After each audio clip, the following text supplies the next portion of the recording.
first rule of Fight Club is, you do not talk about Fight Club. Sorry, Brad, but we're totally gonna talk about it. And about that time you wore a skirt in Troy. Spoiler, you rocked it. Cool. Cool indeed, Brad. And let's not forget that All the ways you wish you could be, that's me. couldn't have said it better ourselves. Brad Pitt, an icon, a rebel, and a master of his craft. We can't begin this way. Oh, but we can, Brad. It's not just a journey, it's a pit stop on the highway of Hollywood legends. Jesus Christ. Ooh, I'm sorry, baby, I don't mean to be rude. I'm just a little different from all these dudes. Okay, they riding waves, me, I'm up on a cruise. You feel like me, then you got nothing to prove. I see him trying to do what I do. Even the dagger couldn't move like a move. You think you're how it look, I'm up on the moon. Got fresh to death and it came out of the tomb. That's cause I got a different type of gratitude. Don't be sour, got my power from the Beatitudes. And we did it the long way, check out the latitude. I'm unapologetically fly, don't wonder why, that's just my attitude. Yeah, that's right, yeah, that's just my attitude. Yeah, I don't blame you, if I was you, I'd probably be getting mad too. Yeah, I know now that there ain't no better dude. Yeah, that's just my attitude. Buongiorno. This is church. This church is private. And no heretics allowed. Back in the Yuletide season of '63, specifically on the 18th of December, over in Shawnee, Oklahoma, one William Bradley Pitt made his grand entrance onto the world stage. It was a closed event though, strictly VIP with only the midwives getting the golden ticket to the birth suite of young parents Jane and Douglas. Soon after, they moved to Springfield, but not on the same street as the Flanders. Rather, they moved to Ozark County. One could make a joke about cartels and drug trafficking here, but the Simpsons have already set the bar too high. What does that mean? In this corner of the world, they played out their own version of the American dream. Papa Douglas helmed a trucking company. Mama Jane occupied a prestigious seat on the school board, and also managed to produce two more starlets, Doug and Julie. Let's hit the fast forward button. Young Bradley is all set to take on the world, nails his academics, rules the roost in the debate club, tackles foes on the football field, and strums sweet tunes in the music hall. But it's the enchanting world of theater that snags his heart, where he uncovers his passion for play acting. And kudos to Pitt, he still pops by the old joint and keeps it flush with greenbacks. The kid moves on and signs up for the journalism faculty at the University of Missouri, supposedly studying advertising. But let's be real, it's all a facade. The only thing that actually tickles his fancy is the student theater scene.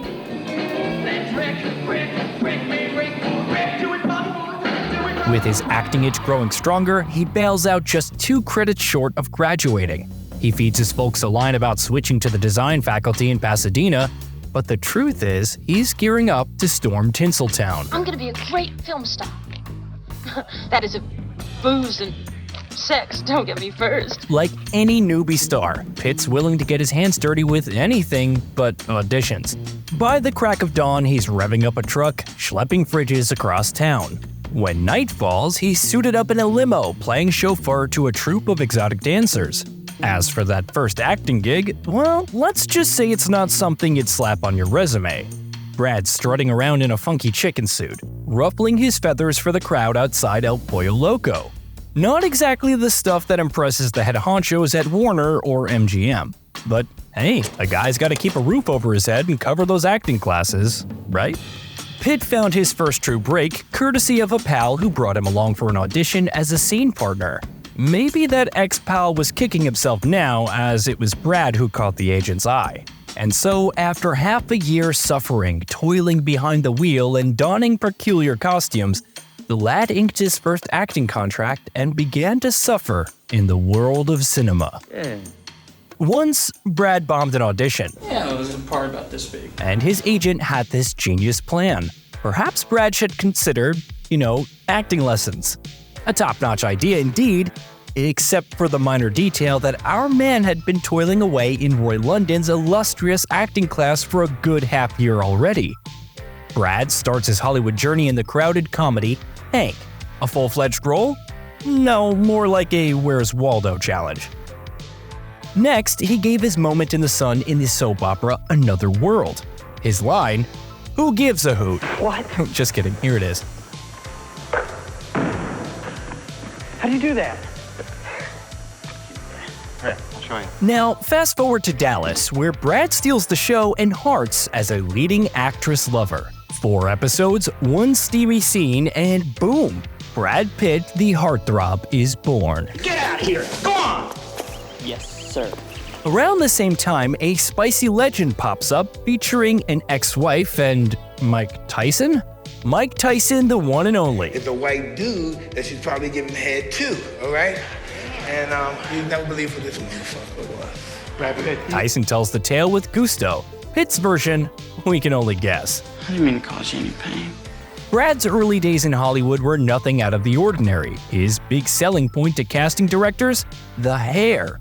They went gaga over his due, landing him in a parade of 2-bit roles in B-movies and TV soaps. Now, you didn't technically know how to act.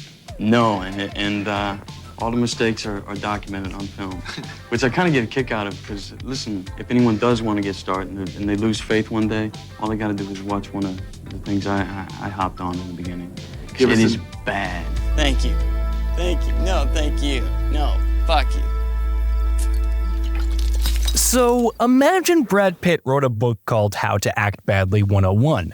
Out of that whole mess, 2 flicks sort of stand out, but mainly because of the shenanigans that happened off-camera. First, we got Brad Pitt's leading role debut. Director Božidar Nikolić chose him over 400 other wannabes. The thing that got Brad Pitt the gig? His eagerness to hoof it to Yugoslavia for 2 months for a paycheck of $1,500. In the movie, Brad Pitt's playing a guy who can't stand the sun because of some skin condition. It's an extreme variation of dermatitis herpetiformis or something like that. But finds out love is the best sunscreen. Huh? What if maybe these specialists have been wrong all these years, or I've conquered the disease? The best thing to happen to the dark side of the sun was losing all of the footage in the Yugoslavian war. No.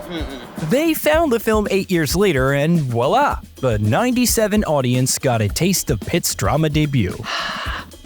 Then there's this other flick, Too Young to Die, that's just as overdramatic in title. It's about some jailbird chick telling her sob story with Pitt playing a clown version of a junkie. Okay. And boy, Juliette Lewis, just 17 and she's already the star of the show. Really good one, you know. Despite having a relationship on screen that could give you nightmares, Brad and Juliette decided to give it a go in real life. Their age difference could make you break into a cold sweat. But in the 90s, the journalists ate it up like ordinary romance. Their love story was scripted alongside their skyrocketing careers, so it was a frickin' double feature. How'd you know that? So, Lewis scores a ticket to Scorsese's Cape Fear while Brad gets under the sheets of Thelma and Louise. Gina Davis, sweet talker that she is, convinces Ridley Scott to cast him as this JD guy. Ladies, gentlemen, let's see who wins the prize for keeping their cool. Simon says, everybody down on the floor. Yeah, he's playing a hotshot whose main action happens in the bedroom, but hey, this is big-time cinema. We're talking all-star casts and an international release. Isn't he? Same year, Pitt thinks he'll double down on the good times, sign up for a musical drama, Johnny Suede, and man, it bombs. His character wants to be the king of rock and roll, but he can't carry a tune.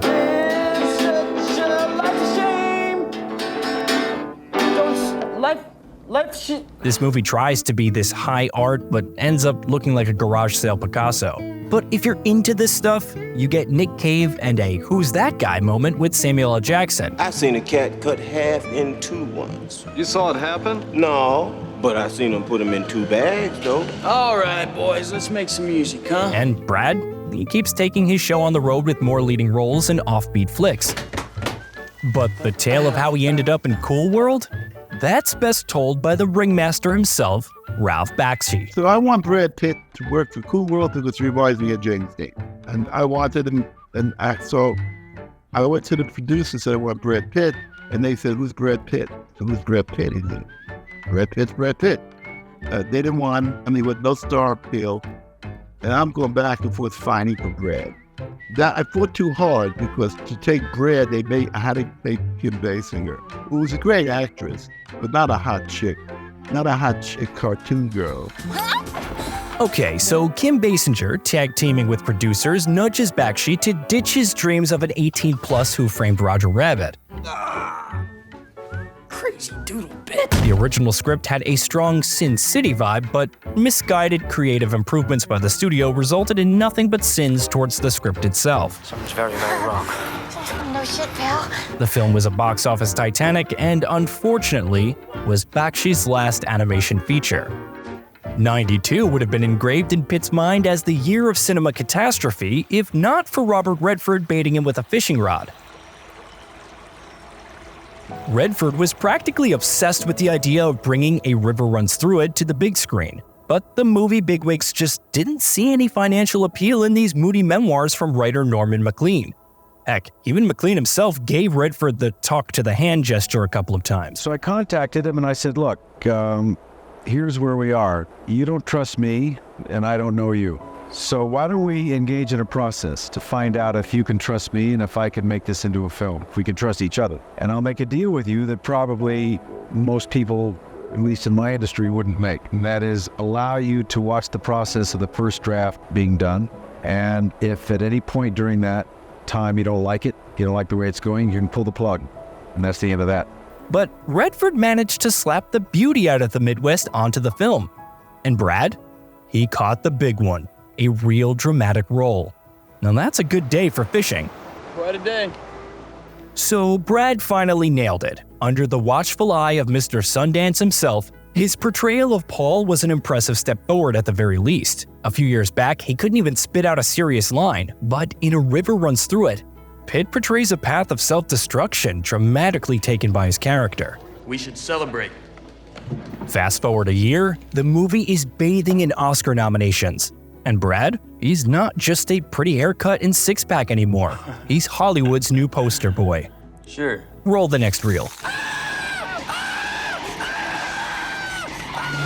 We got him paired up again with Juliette Lewis, this time for the $7 million studio thriller California. Lucky for you to take all kinds of California. Here's the funny part. The director brought in Juliette because she dazzled him in Too Young to Die, but somehow he drew a blank on her co-star. He picked Pitt based on his performance in Thelma and Louise and only realized Brad and Juliette were a couple and former co-stars when shooting started. In this flick, Brad morphs into the embodiment of evil, disguised as a dirt-smeared hillbilly. Stanky bitch. His getup is a bit like a throwback to their previous movie, only this time, he's putting more muscle into it. Literally, because he got so deep into his character, he said no to fake teeth and messed up his own. His transformation, while impressive, wasn't what the director had in mind. He was thinking more Martin Sheen from Badlands, but hey, Pitt's toothless grin won the audience over, and despite the little dental hiccup, California raked in the reviews and the box office. The cherry on top, the on-screen success was a little tarnished by his off-screen breakup with Juliette. Rumor mill says the too real acting and too much dedication took a toll on their romance. Next up, Brad lands this gig that's more of a cameo but ends up being the thing everyone remembers him for. Tony Scott chose him to play this dude named Floyd in True Romance, a film we gabbed about when we covered the Tarantino biography. So, here's a who. Quentin dreamt up Floyd based on all the dudes he ever roomed with. His sort of roommates? Exactly. Now, it's supposed to be a gag character, but Pitt goes method and morphs Floyd into this whole new dude that Quentin absolutely loves. Floyd goes off-script a ton. You guys want to smoke a bowl or? Oh. Brad handpicks his own outfit and even finds this Rasta cap just lying on the street and decides that's Floyd's new fashion statement. Hey Floyd, why don't you get out of my beer, right, and get a fucking job? And then there's that one scene, the one where Floyd and the bad guys cross paths.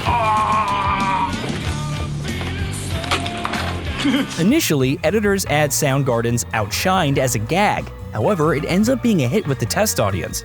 So Scott has to empty his wallet to keep the song in the movie.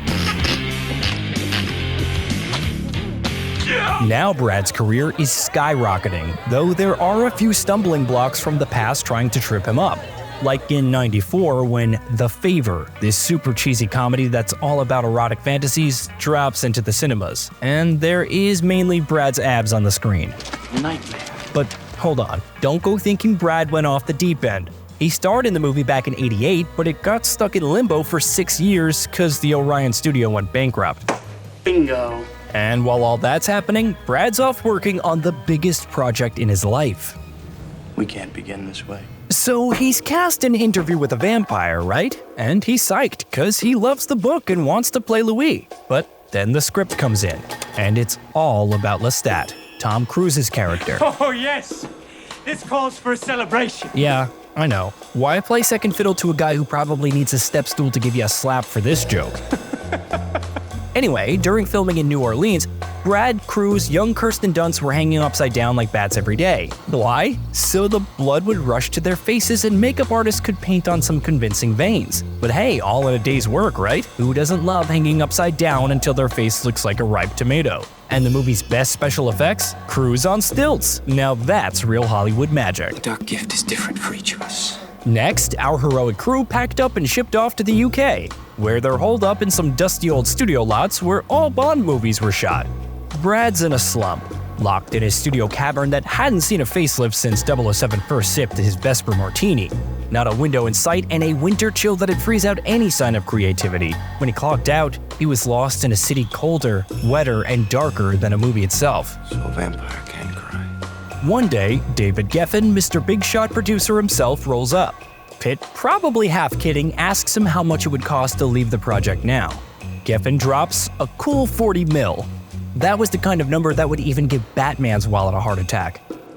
Suddenly, London didn't seem so bad. It's almost like the place found a light switch, and who in their right mind would turn down the chance to work with Antonio Banderas? That we must be powerful, beautiful, and without regret. The real kicker, though, was this super awkward scene where Louis kisses Claudia. Kirsten Dunst, just a preteen at the time, was about as excited as a Star Wars fan at a Star Trek convention. It was just like, it feels awkward. I mean, I'm 12 and he's like 31 now, and it's like he's a man, so why would I enjoy kissing him? Brad felt the same level of cringe. At the end of it all, their blood, sweat, and weird vampire kisses paid off. Interview with a Vampire didn't just succeed, it topped the list of the highest-grossing vampire movies. It would have stayed on top too, if some sparkly vampires hadn't sent a bunch of moody teens into a bloodsucker-loving frenzy. Avant-garde. Plus, the biggest win was getting Anne Rice, the book's author, to eat her words. I was terribly upset. She was bad-mouthing the casting choices before filming even kicked off. But post-premiere, she was fawning over the trio like a true fangirl. And I really think Cruise has done an extraordinary thing. Brad Pitt is fabulous in the film. Kirsten Dunst is. You know, this is a very rare thing to happen. Despite all the glory, Pitt's misery marathon continued. His next stop was Legends of the Fall, dealing with the Canadian Hills mud that was vying with London for the world's most depressing place award. Although in the frame the landscapes look like a fairy tale, most of the time it was raining on set. Pitt's supposed to be stoked, right? He's working with Sir Anthony Hopkins, and he's got a shot at the Golden Globe for Best Performance. Now, for any sane actor, this would be like winning the lottery. But nope, Pitt's not feeling it. He's as downbeat as a film noir detective. His characters, Tristan and Lestat, are meant to be all deep and introspective, but Pitt thinks his portrayal was just boring. That I damn everybody around me as well as myself. But it's not just the mood that's getting him down. It's like someone got a voodoo doll of Pitt and they're giving it a hard time. Made sense to me. In this brawl scene with the cop, Pitt gets clocked right in the face.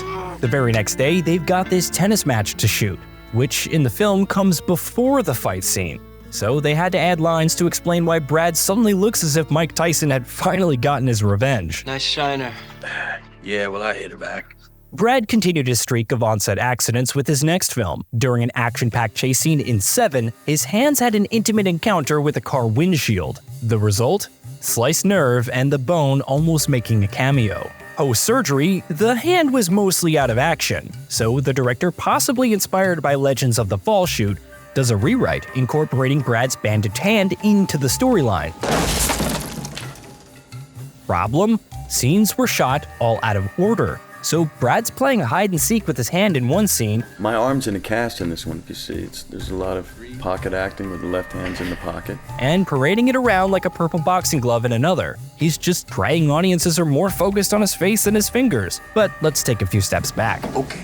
David Fincher, still nursing battle scars from the Alien 3 shoot, where he'd been kicked off set 3 times, was not allowed to shoot episodes he considered key and, in the end, was denied the right to the final cut of the film. If it hadn't been for the support of Sigourney Weaver and one of the producers, this miserable experience would have been his last in Hollywood.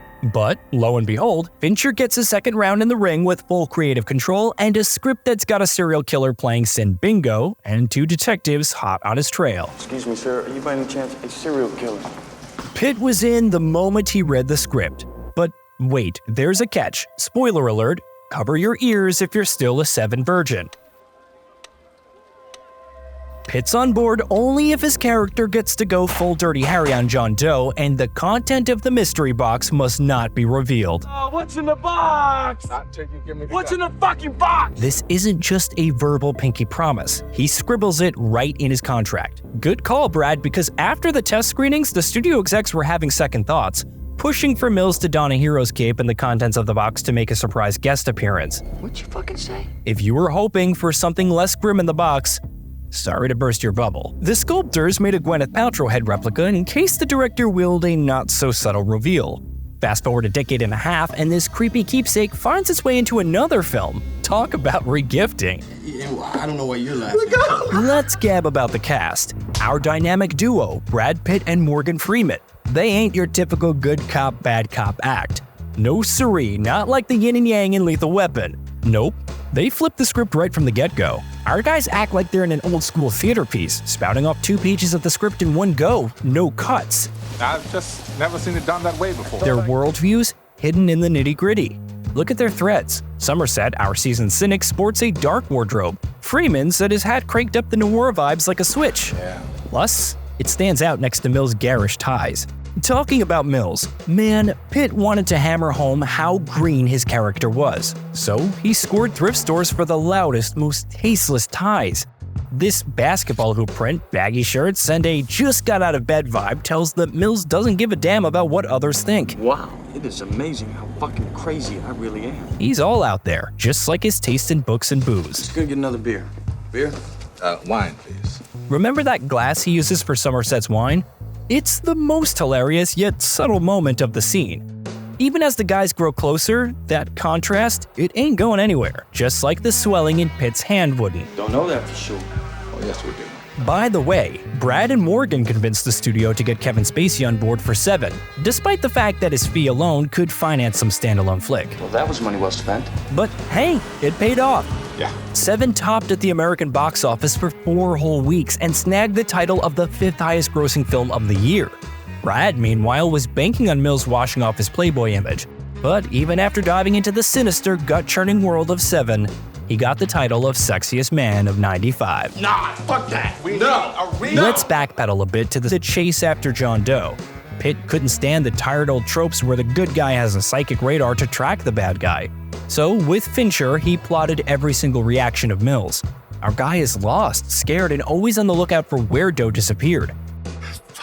Cinematography? That's pure Fincher magic. The camera's practically hitching a ride with the characters, breathing along with them. And those close-ups, so detailed they perfectly capture forensic report vibes. Honestly, have you ever seen anything like this? And let's spare a moment for our lady of the hour, Gwyneth Paltrow. Pitt tagged her as the only sunshine in the grim world of 7. Thank you. Given how the weather had been punking him during his recent shoots, it's no wonder that beam shot straight to his heart. I love you, honey. So much. Brad and Gwyneth claimed it was love at first sight. And for the next 2 years, they were the most wanted couple of Los Angeles paparazzi. Very true. Very, very true. Hey, wait a minute. After 7, think of yourself as Morgan Freeman, and our channel as the suspenseful little box. Unwrap the mystery by hitting subscribe. Who knows what cinematic gems you'll discover? What's in the fucking box? Also in 95, the movie 12 Monkeys was released. We're all monkeys. Pitt appeared in it before his first wave of popularity.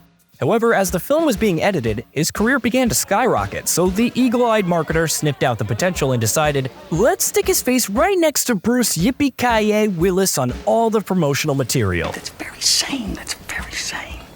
But wait a sec, I'm getting ahead of myself here. 12 Monkeys is a real mind twister. Picture a future where most of humanity is checked out thanks to some gruesome virus Pitt's character supposedly unleashed. Willis's character acting like he lost his marbles one minute, then pretending he's Doctor Who the next. Sent me to the wrong year. It was 1990. The puppet master here is Terry Gilliam, playing with our perception of reality like he did since Monty Python. We continue with a man with a stoat through his head.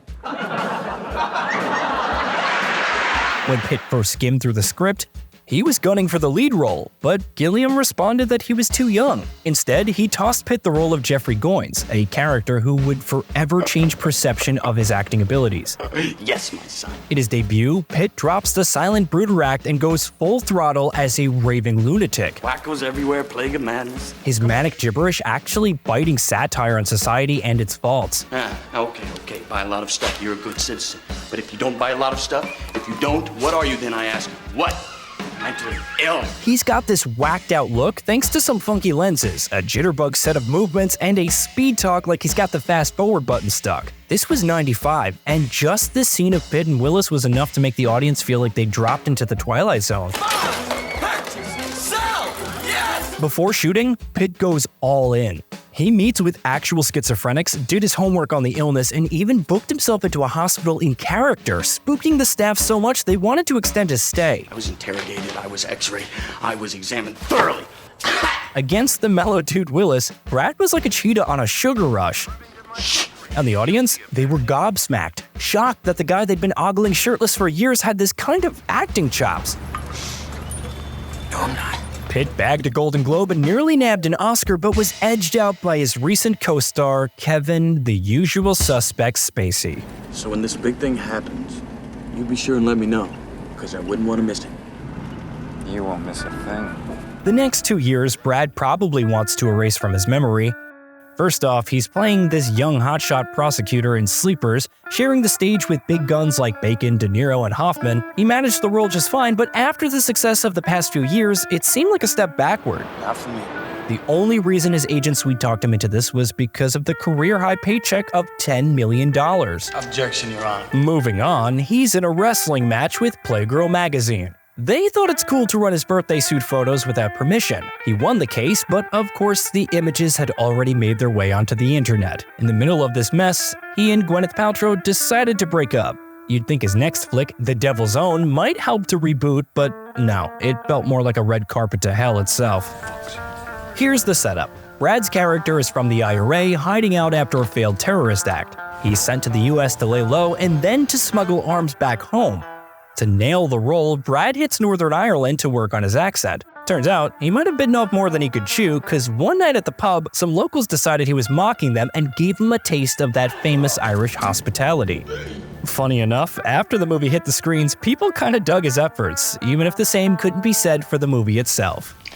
Let me paint you a picture. Solid cast, fat budget, yet even before the cameras started rolling, everyone had this creeping suspicion that they had bought first-class tickets on the Hindenburg. What was meant to be a breezy 3-month shoot turned into this never-ending half-a-year-long ordeal. They were changing the script faster than you could read it at one point. They even scrapped the whole thing and started from scratch. Larry Gordon, the producer, sensing Pitt's discontent, gave him the green light to leave. But Pitt chose to stick it out, even agreeing to reshoots just a month before the premiere. That's crazy.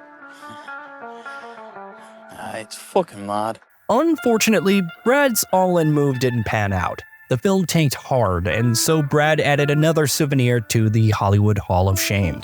Something like that? Although that's not the worst part, because later that year, Empire magazine was giving out medals for the worst accent, and Brad stood on the podium alongside Dick Van Dyke and Sean Connery.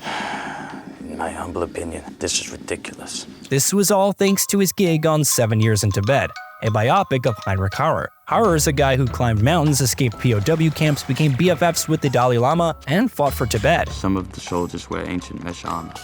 They bring old muskets and spears as artillery.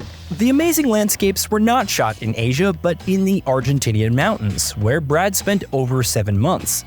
To add authenticity, director Jean-Jacques Annaud shipped real yaks halfway across the globe and sent a crew to sneak shot B-roll in occupied Tibet. More than 20 minutes of footage made it into the film. This information was only revealed a few years after the movie's release. The cherry on top was that Brad got banned from China for life. Which is fine. And that's not the end of the saga. Just before the premiere, journalists dug up that Har had once been a part of the SS. Yep, our mountain-climbing, Dalai Lama-loving hero wore a Nazi uniform to his wedding. Why is that always a problem? But hey, no proof of war crimes, and Dalai Lama says he's cool, so fast forward to the promo tour, and people are asking Brad his views on Tibet. His reply? Who cares what I think China should do about Tibet? I'm a fucking actor. I'm a grown man who puts on makeup. Who knew Brad was such a philosopher? Next, we got Meet Joe Black, where Brad reunites with Anthony Hopkins and feels like he botched his role. I mean, who knew playing Death on Vacation could be so tough? Really? Why? It seemed too distant, too surface level, like he was floating through scenes rather than diving in deep. How the hell do I play Death? It's not like you can do research. It's not like you can go to a morgue and have some conversations. I mean... The critics weren't totally put off, but the movie itself crawled at a snail's pace. The audience agreed, giving the movie a pass. Are you sad, Bill?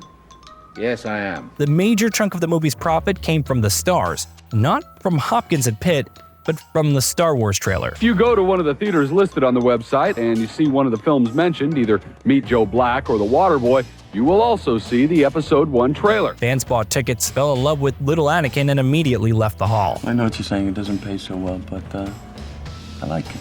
But then Cupid's arrow strikes when Brad's agent plays matchmaker, landing him a dinner date with Jennifer Aniston. Tabloids went nuts. Everyone adored this couple. They tie the knot, Brad does a fun stint on Friends, and life seems peachy. Until it wasn't, but we'll talk about it later. I'm sorry, do you have a problem with me? I don't know. Do I? Do I? I think you do.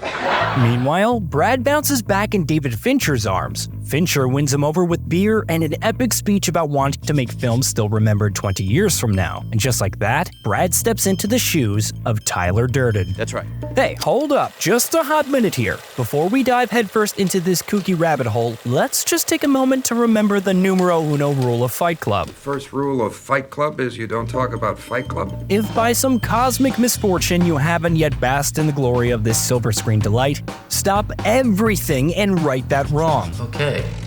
Promise? Yeah, I promise. Promise. I just said I promise. What? It's 3 times you promise. We were all sworn to secrecy about the plot, but with the premiere a mind-boggling quarter century ago, you feel your bones creaking? Prepare for spoiler overload. Plus, Rosie O'Donnell, bless her soul, blurted out the major secret on live TV during the film's theatrical run. She was saying this movie disturbed me. I could not sleep for nights. It hit a nerve. It struck some nerve, whether she wanted to look at it or not. And that's what I think. No. Yeah, but the deal was she gave away the ending on national television. I can't possibly top that, so let's get started. Do not fuck with us. Brad Pitt, our leading heartthrob, played Santa by delivering the script to Helena Bonham Carter and sweet-talking her into giving it a chance. The gal was hooked. The script was captivating, and her shenanigans with Pitt were as entertaining as a circus act. Brad's funky improv, like boogieing in front of the cops, and Marla's nudges were the icing on the cake. For the saucy love scene, they borrowed a trick from the Neo and Agent Smith fight. Donning the high-tech mocap suits, placing cameras around the bed, and recreating Kama Sutra moves. You get the picture. Then they spent a week in a recording studio perfecting their moaning. Fast forward to the scene with a buck-naked Tyler in rubber gloves and Marla's dramatic fall. At the Venice premiere, Fincher was sweating bullets since Bonham Carter's dear old mum was in the crowd. And I start sinking in my chair because I'm going, oh my God, Helena's mother's here, and Brad's gonna be half naked pulling off a rubber glove. Like, what would it, and she was howling. She was howling with laughter. Fun fact, those rubber gloves, Pitt's idea. And man, did they save the scene from being axed. Because on paper, it looked more offensive than funny. You want to finish her off? But thanks to the gloves, the test audience laughed hard. So the studio bosses had to make peace with the level of harshness. Who are you talking to? Shut up. Well, the one thing they couldn't stomach was Marla's original line from the book. Producers begged for a substitution or at least an alt take, just to keep the censors from heart attack. Fincher agreed, but only if the new line made it into the movie. The studio took the bait and ended up realizing that now it's much worse. My God. I haven't been fucked like that since grade school. However, as much as the audience may be embarrassed by their laughter at Tyler and Marla's scenes, the main event was the bromance between Pitt and Edward Norton. Brad's very first day on set was the projection booth scene. What a way to start his journey into Durden's psyche. Why would anyone want this shit job? Because it affords him other interesting opportunities. Like splicing single frames of pornography into family film. But hey, let's dive into the scene in a good old linear fashion. At first, Durden pops up for blink and you'll miss it moments at the office, the hospital, and on a hotel TV. But the plane encounter and the bar chit-chat, all thanks to Brad's improv skills during rehearsal. I say never be complete. I say stop being perfect. I say let's evolve. Fincher got a taste and decided to toss them into the script, even if they smelled a lot like the monologues from 12 Monkeys. We're not productive anymore. It needs to make things anymore. It's all automated. What are we for then? We're consumers, Jim. Right. We are consumers. We are byproducts of a lifestyle obsession. The first on-screen fight was as real as it gets because Fincher told Norton to let Pitt have it. So what we got on film was a genuine off-the-cuff reaction, the kind that makes movie magic. Motherfucker! The Durden house was built from scratch on a site intended for redevelopment into a part of the port. A nice secluded spot for our boys Brad and Edward to wreak some havoc. Good? Yeah, thanks. What a shithole. For instance, in that scene, they're actually drunk and tossing balls at a food truck parked off camera. Sounds more like a party than a shooting day. And cut it. Now, remember that famous soap scene? Tyler's gabbing away about how to make nitroglycerin, but Fincher has to do a reshoot because the censor guys weren't too thrilled about sharing bomb-making 101 with the world. Yeah, with enough soap, one could blow up just about anything. Tyler was full of useful information. And thank God the soap isn't made from people. It's animal fat. Still gross, but less disturbing. Oh, God! Get another one. To up the authenticity, Pitt and Norton even went to soap-making classes. You'd never guess this when seeing them flex their muscles in the ring after learning boxing, wrestling, and even going through some tough UFC training. They even analyzed dozens of real fights. In one of them, Brad sees a sneaky low blow and decides that's how Tyler's gonna win one. Then there's this bit where Lou, the bar owner, comes into the fight club and hits Tyler. The sneaky part? Norton, the narrator, reacts in sync. And get this, Fincher doesn't go for days of rehearsal to get that bit right. Nah, he just uses a nifty little visual trick. During editing, he uses the split screen, cherry picks a suitable Norton take, and presto, perfect harmony. And when Brad sprays his foe with blood, the poor sod playing Lou just has to swallow it. Literally, it's mixed with Brad's spit and sweat. After the torturous takes, they clean the guy up, change his clothes, slap some makeup on him, and do it all over again. Fincher's fun only ends after 18 takes, leaving Lou probably wishing he'd never chased that Hollywood dream. And Tyler's insane laughter there, Pitt thinks it's his best part of his act in the whole movie. That's fucking funny.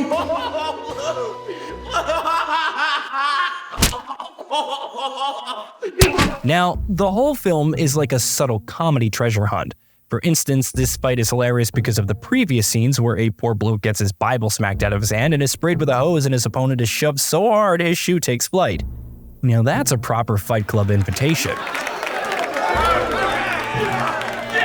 And one of my favorite BTS stories is about this scene. A guy who checks the footage for any damage points out that Norton was sitting in the passenger seat but gets pulled out of the driver's side. Fincher just smiles and tells the kid to keep watching. You got it. And let's not forget Tyler's fashion parade. His outfits could have their own runway show. It got so popular that world-famous designers started copying Michael Kaplan's work. There were leather jackets and a Bono impression. All the ways you wish you could be, that's me. Fincher calls Tyler's last outfit the schizo rock star look. Later, Durden morphs into Bruce Lee, but that's all Pitt's improvisation. He goofed off like that during rehearsals, and it stuck to the scene. Just like his world's worst nunchaku act in one of the previous episodes. So they wrapped up shooting this madhouse of a film back in December of '98. Now, the plan was to go big with the premiere in spring of the next year, but then a tragedy struck the nation in April. Columbine, one of the bloodiest school shootings in the US history. The studio decided to push the pause button on our psycho soap makers wanting to blast the world. Suddenly, the whole black comedy vibe started to seem a bit off. People took the movie's ideas and its philosophical ranting seriously, and the creators were even accused of having fascist views. Unfucking-believable. They released Fight Club in October, but it seemed the world wasn't quite ready for it yet. For a film that's now got a cult following, it's crazy to think it's barely grossed $100 million worldwide and was forgotten at the award ceremonies. Very, very pissed off. But hey, they did keep the first rule of Fight Club, right? You do not talk about Fight Club. Fast forward a bit, and the tide began to turn. Norton remembers strangers winking at him, throwing out a "great movie, sir." Durden became the costume of choice for Halloween, and DVD sales shot through the roof, proving that Fincher knew what he was doing, and Pitt truly pulled off a performance that stands the test of time. Okay. The weirdest part? Brad raps on one cult classic and immediately hops to another.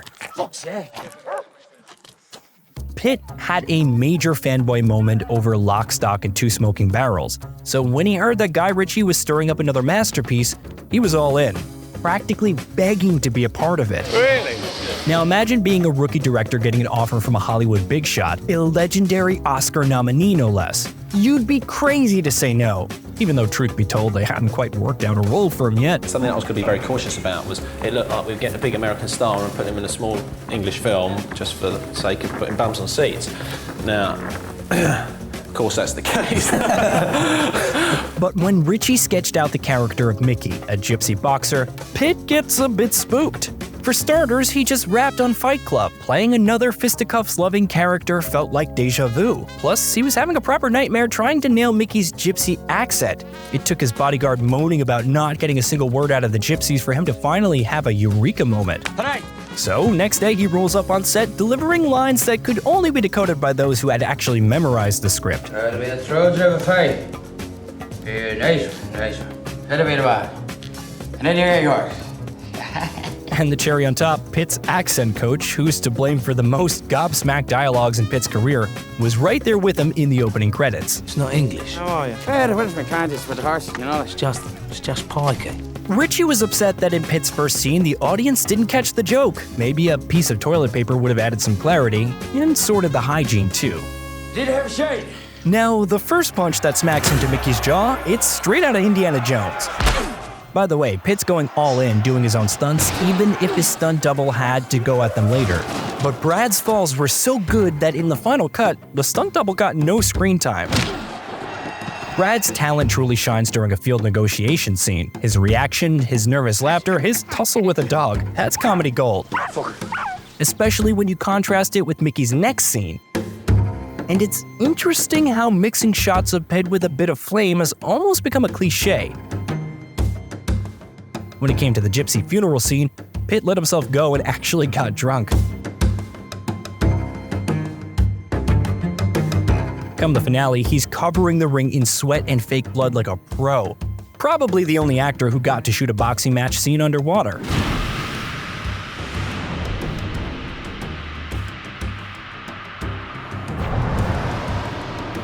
And could you do it again, please? I love you, baby. But we'll have children and, you know, all that sort of stuff later. Unlike Fight Club, Snatched smashed it at the box office and had critics appreciate Brad Pitt again. His comedic talent stayed on the roll under the guidance of young directors. I'm an American. No shit. Yeah. Really? Yeah. Well, I'm Mexican. Cool. This time, it was Gore Verbinski, a guy about to set the film industry ablaze with a charming captain tale. In 2001, though, Verbinski was swapping out pirate-infested Caribbean waters for the dust-filled Mexican deserts.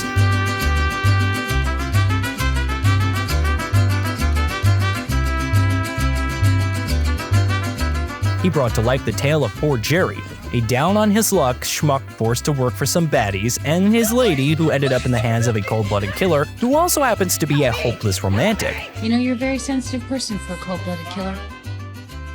Thank you, Sam. The thing that hits you right between your eyes is the heavyweight cast. Too damn big for a simple crime comedy. What?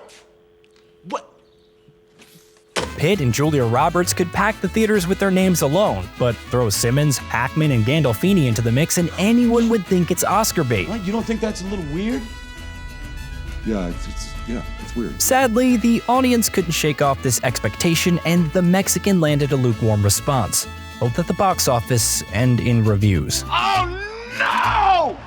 That same year, Brad passed the leading role in The Bourne Identity, going all in for another spy thriller with a not-so-subtle title, Spy Game.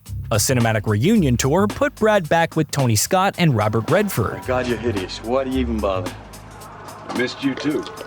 In Scott's film, viewers saw Brad's comedy game as tight as his abs, and in Redford's, they were awestruck by his dramatic abilities. The guy's got range, what can I say? Don't tell me that! Don't fucking tell me that! Don't tell me that!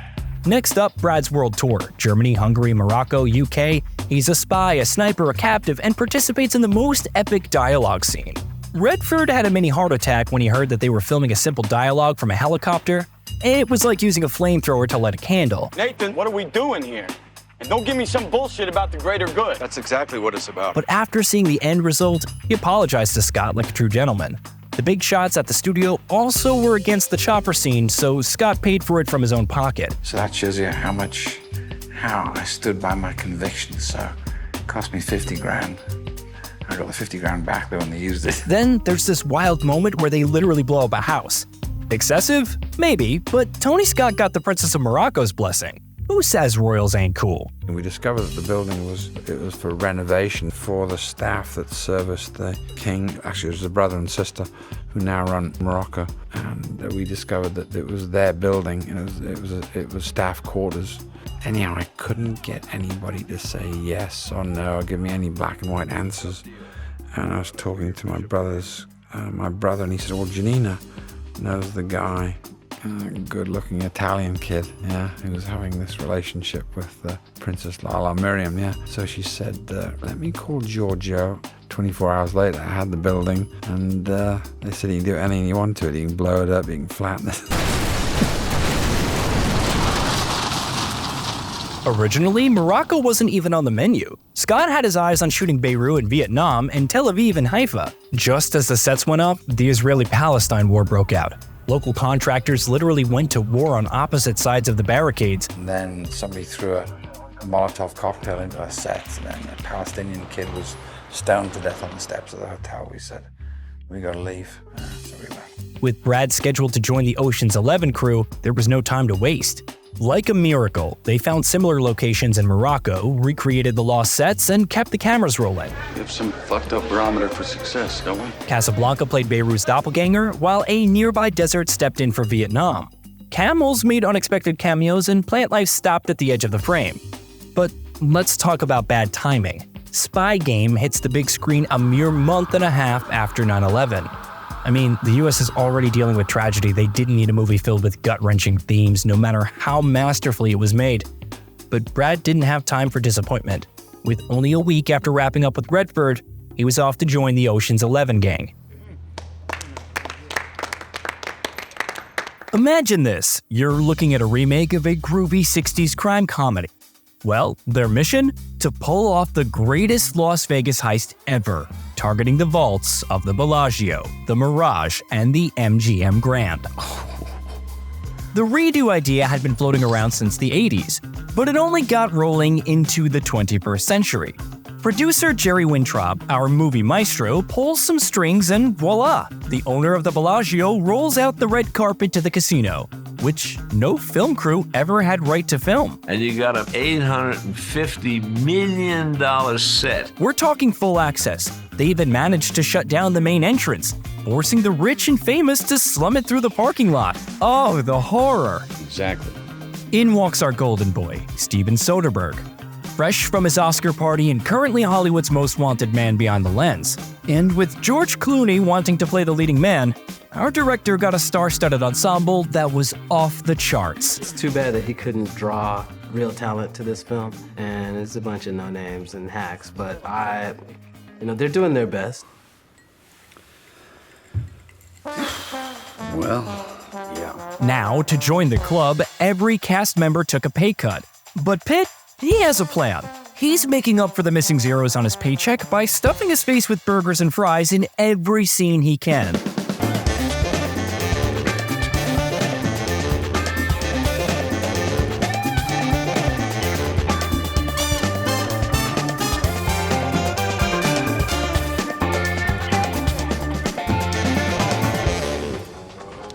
You see, the guy is so busy he skips lunch, so he thought, why not have Rusty do the same?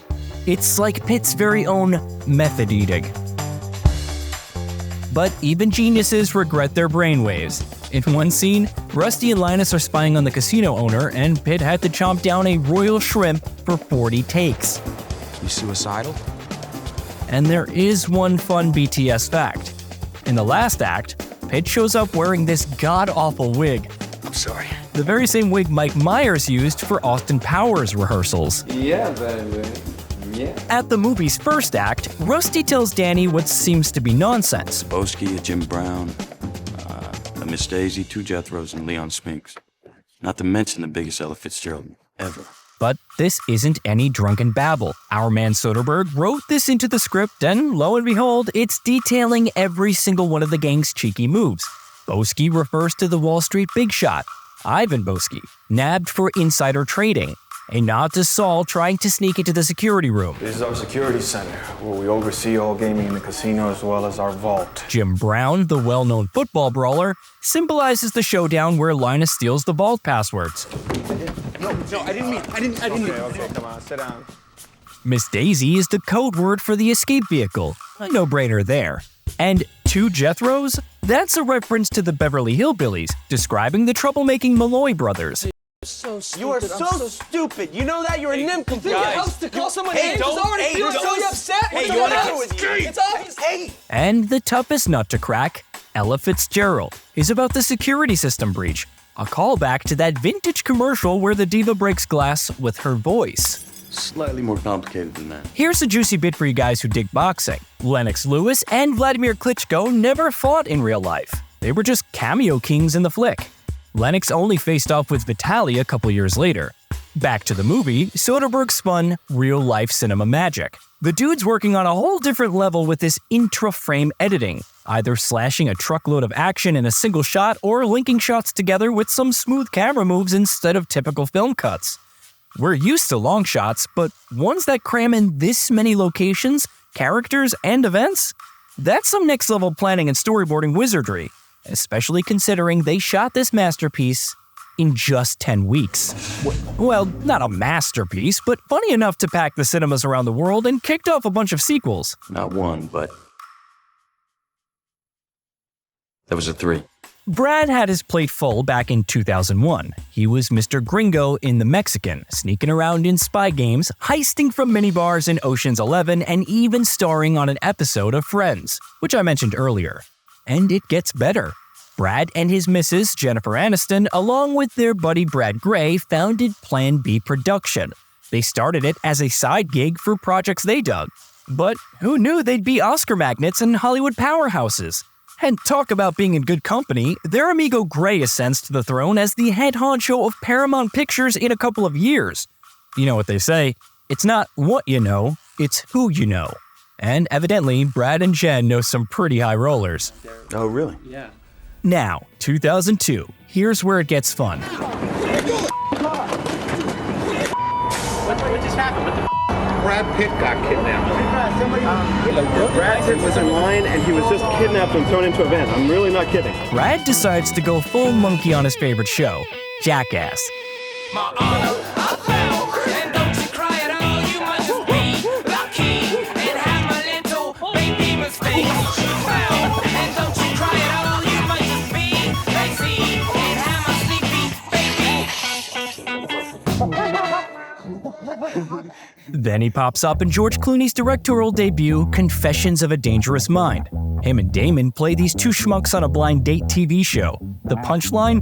The girl picks some Joe Schmo over them. But let's not be rude here, that pal is J. Todd Anderson, great storyboard artist who loved the joke himself. This is ridiculous.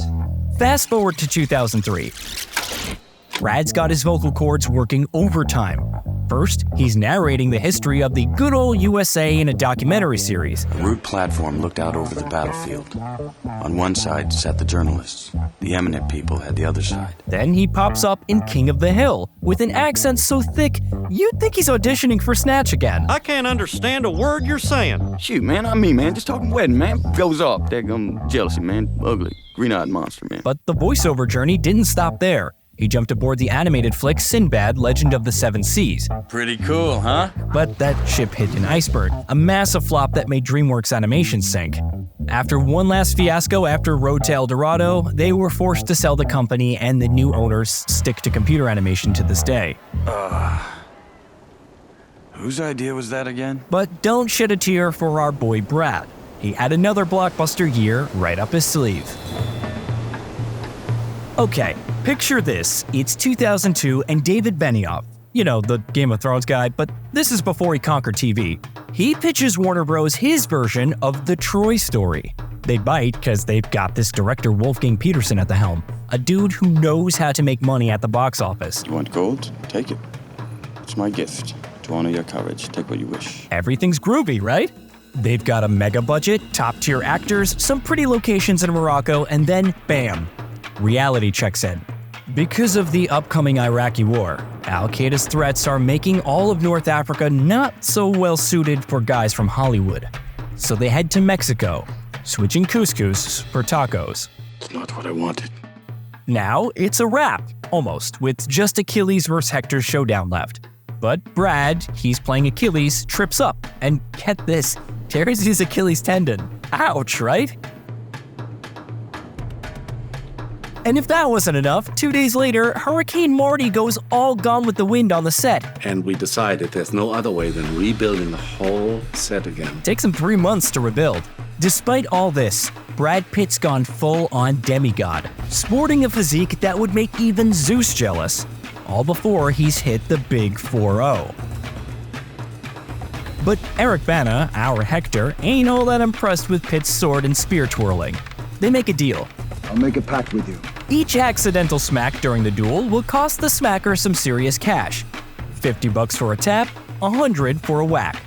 End of the day, Brad's down $750, while Eric's wallet was untouched. Eric got hit, he got a bloody nose once, which looked, it was good because it was the end of the fight. No, it wasn't good. No injury is good, but it was actually in character. Despite all the drama, Troy rakes in $500 million, becomes the first big win for Pitt's fresh out of the oven Plan B studio, and fattens Pitt's account by $17 million. But both Warner and our lead hero aren't feeling the love. Warner wanted more cash, and Pitt admits he ain't crazy about his own performance or how his character turned out. He's a complex character kind of guy, but he knows every gig can't be a Fincher flick. All the ways you wish you could be, that's me. But looking on the bright side, the same year he reprises a role that, while not Oscar-worthy, was a real challenge for his stomach. Exactly, thank you. Alright, so check this out. There's a sequel coming, one that nobody ordered but still didn't make anyone want to hurl. Okay then, good. I think it was a contractual thing for everyone because no one wanted to work with each other, but our arms were twisted, really. Oh, you mean the story? In the story, why do we get back together? So our guy, producer Jerry Weintraub, gets his hands on a script for a whole different movie. Really interesting stuff, though. He nudges Soderbergh, who sees bits in it that scream Ocean's 11 Part 2. That is amazing. Now Steven, not wanting to just repeat the old recipe, sends the Star Gang on a Euro trip, cranking up the absurdity level to 11. Sta arrivando Julia Roberts. We needed someone famous! Where did you get someone famous? That's good. That'd be a good plot point. Did they put that in? In the early script, Tess is more a knockoff of a Romanov princess than a Julia Roberts clone. So that's why this Fabergé egg is suddenly a thing. And come on, who could forget those steamy scenes with Catherine Zeta-Jones? They sparked so much chemistry, it could power a small city. That level of heat was only toppled by a movie that Jennifer Aniston probably wants to set on fire. But I can't talk about it, and I can't talk about why. After The Bourne Identity smashed it at the box office, director Doug Liman looked set to be stuck in an action flick pigeonhole. Then, along came Mr. and Mrs. Smith, an action comedy that started life as a riff on a TV series that didn't exactly set the world on fire. Originally, it was a toss-up between Johnny Depp and Nicole Kidman, or Will Smith and Catherine Zeta-Jones for the lead roles. What? But the green light finally flickered when Brad and Angelina Jolie hopped on board. First day on the job for Brad and Angie, a therapy sesh with a family shrink. They'd never met before, so they really nailed that frosty vibe that couples usually do in the therapy room. I want good things for her, but there are times. What is that called? Marriage. Next up on the shooting docket was a night scene in Bogota. If you look closely at our tiny documentary here, you'd notice that I never mentioned how Brad boogied in front of the camera. On set, he was shy, like a kid at a high school prom. The only thing that helped him shake the jitters? The bottle in his hand. And no, it wasn't a prop.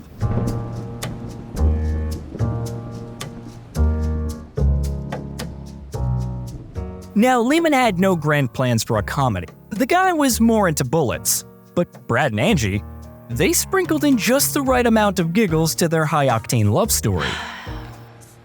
If you don't like him, we can take him back. Okay, I don't like him. You'll get used to him. About the home tension, it wasn't just acting. The whole house was built from scratch, all designed for a shootout. Places that would get blown up or take a bullet preloaded with explosives. So Brad and Angie were chatting surrounded by walls that could go kaboom at any moment. You kidding me? An hour into the flick, they do demolish the house, but not before they danced once more. This episode was a result of lengthy rehearsals and risky directorial decisions. Mr. Smith flashing a grin at the camera? Signature move. But the only reason they got away with this fourth wall break? Some tight editing that made it all seem cool. Then, the most famous domestic violence scene in Hollywood comedy history.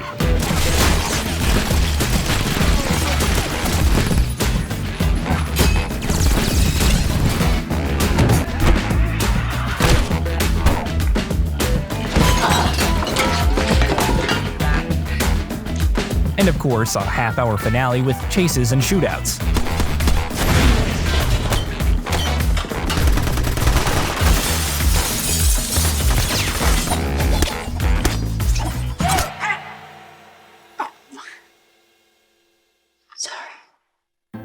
And while you might think the result was fan love and the most lucrative project in both Jolie and Pitt's careers, the real bombshell dropped later. Out of respect for Jennifer Aniston, Brad, and Angelina, let's not dive into the rumors swirling around their personal lives and stick to the facts. In 2005, Aniston and Pitt called it quits, and a few months later, the public got wind of his romance with Jolie. Very well then. Alright folks, we've covered all this Brangelina story in her bio already, so let's focus more on the movie-making stuff. Back in 2006, Brad was getting his hands dirty behind the scenes. You remember The Departed, right? Maybe. Maybe not. Maybe fuck yourself.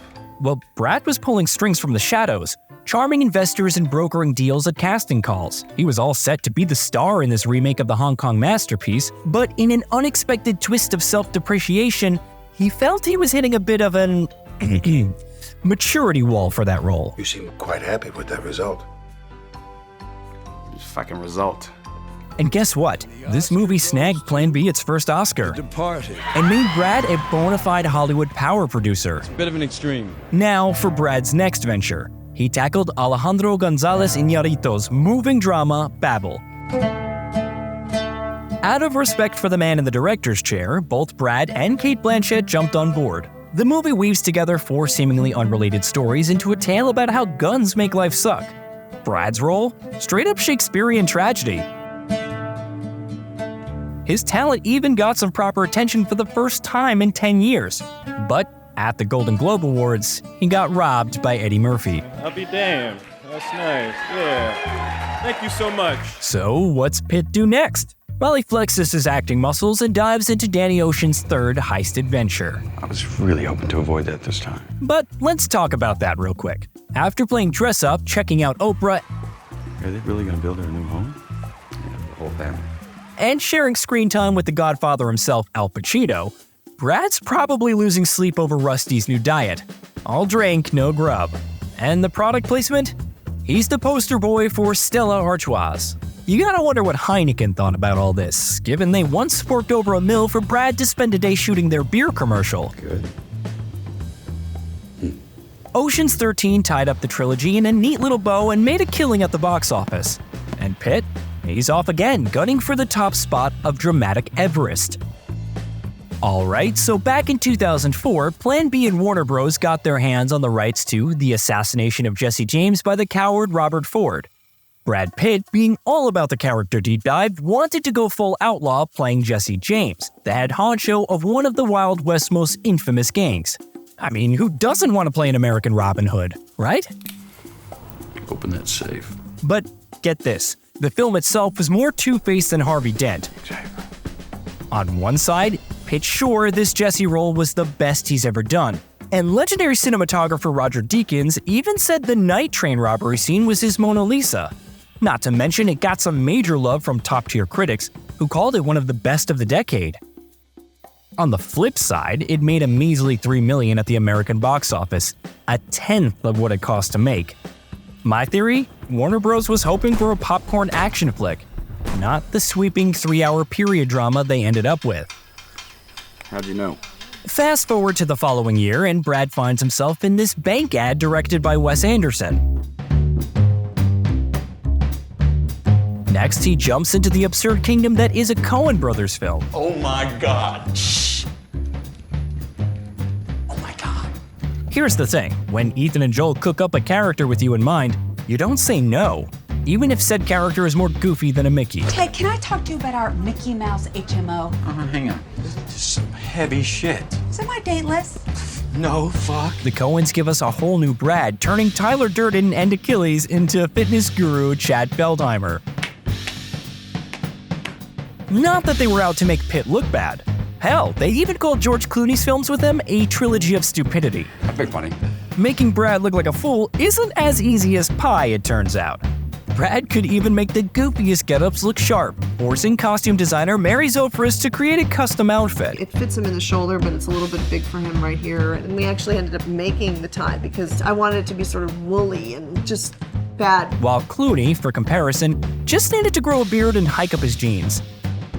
The Coens' parade of fools and awkward coincidences paid off, pulling in box office bucks, snapping a Golden Globe nom, and catapulting Pitt further into the roster of top-tier directorial collaborations. His next pit stop? Act 3 of the Brad meets Fincher bromance, where we're served up the trippy, curious case of Benjamin Button. I hear you're so old, you're just fooling everybody. This isn't your usual Hollywood gig. It's based on a story by F. Scott Fitzgerald, but the scriptwriters went freestyle and kept just the main theme. Imagine a guy who ages in reverse.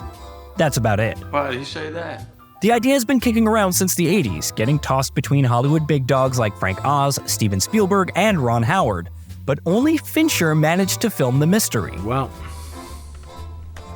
of course. Brad enduring 5-hour daily makeup sessions, all because he digs Fincher's vibe. Even better, this transformation won makeup artist Greg Cadam an Oscar. That's a high five for torturing a group of Hollywood A-listers. The first part of the film gives us a full view of why the visual effects team won an Oscar, too. With the help of 3 body doubles, they turned Brad into the oldest baby you've ever seen. I'm not as old as I look. You're odd. But even with all the Oscar-winning makeup and effects, the acting is what really steals the show. The Academy agreed, throwing Pitt another nomination. And remember that group of Hollywood A-listers who were tortured in the makeup chair? It's a goldmine of acting. Jason Fleming, Tilda Swinton, Jared Harris, and the charming Taraji Henson and Cate Blanchett. Blanchett, by the way, draws the short straw in the makeup stakes, aging for half a day to play a large part of the film as an 80-year-old. It's gotta be easier to act exhausted when you're buried under a tent of blankets being blasted by enough light to make the sun jealous. Not many people experience that. Want me to go on? But hey, all of that sweat and suffering was worth it in the end.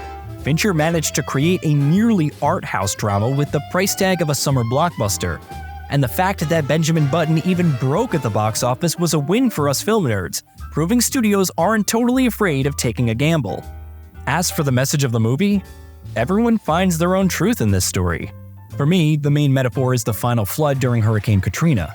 Life will throw curveballs at you, but what matters is how you handle them and what you do next. You might be struck by lightning 7 times and still live to be 100. Can't hardly hear. Twitches and shakes out of nowhere. Always losing my line of thought. But you know what? God keeps reminding me I'm lucky to be alive. Oh, and did I mention that this was only the second film shot in New Orleans after Hurricane Katrina? And that Brad Pitt donated $5 million to the victims. I'll certainly do what I can. Seems like rubbing elbows with all those hotshot directors went straight to Pitt's head. The guy needed Quentin Tarantino, the ultra-violence maestro himself, to sweet-talk him into slipping into the boots of Lieutenant Aldo Raine. Although it only took 1 night and 5 bottles of wine to seal the deal. 5. And apparently I agreed to do the movie because 6 weeks later, I was in uniform and I was Lieutenant Aldo Raine. So. My name is Lieutenant Aldo Raine, and I'm putting together a special team. And I need me 8 soldiers. Spoiler alert, Pitt was game from the start. So I remember you were going over, you were saying, I'm going to see Brad in a couple places. I'm like, what? I'm sorry, what? That was just protocol. I was already in. Just an excuse to go drink. Can't blame the guy. Now, let's jump back to the cinema stuff, because we're talking about a Tarantino flick here, folks.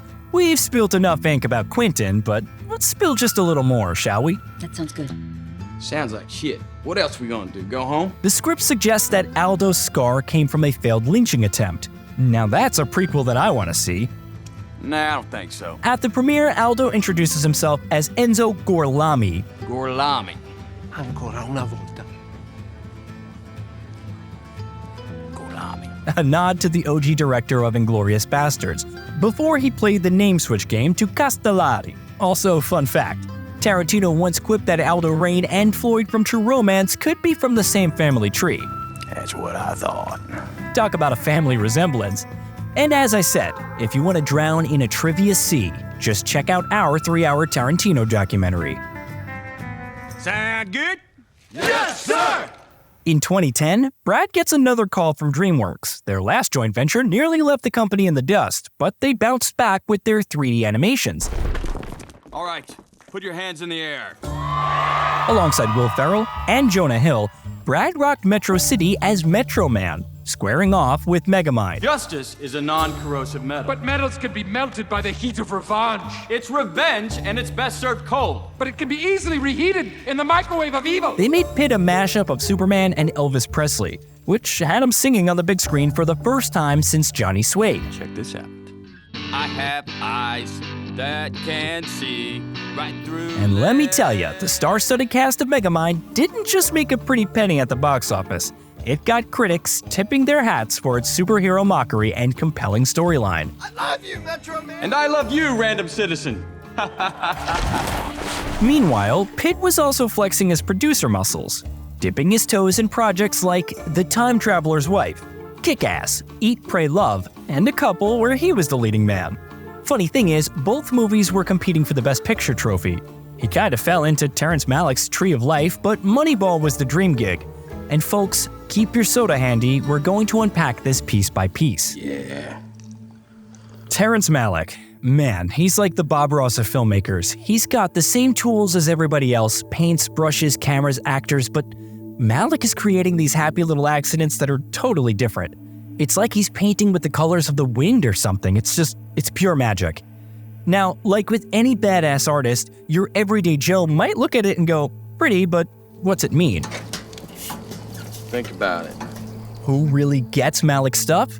Other directors whose minds he's blown, and actors who'd kill to be mere brushstrokes on his masterpiece. They're giving themselves over to an experience that's going to be immersive.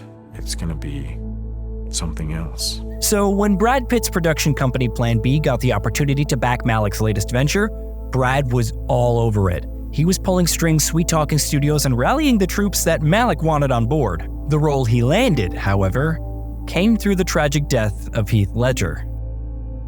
On set, Brad turned into a 1950s drill sergeant prepping his kids for the war that is life. You don't want to fight. You don't want any trouble. The minute you see him blink, crack him. The Tree of Life is essentially Malick's trip down memory lane. Dude rents a whole neighborhood, flipping it back a few decades. If he followed us out, there'd be a 50s car parked in either way and maybe 2 kids jumping rope all day.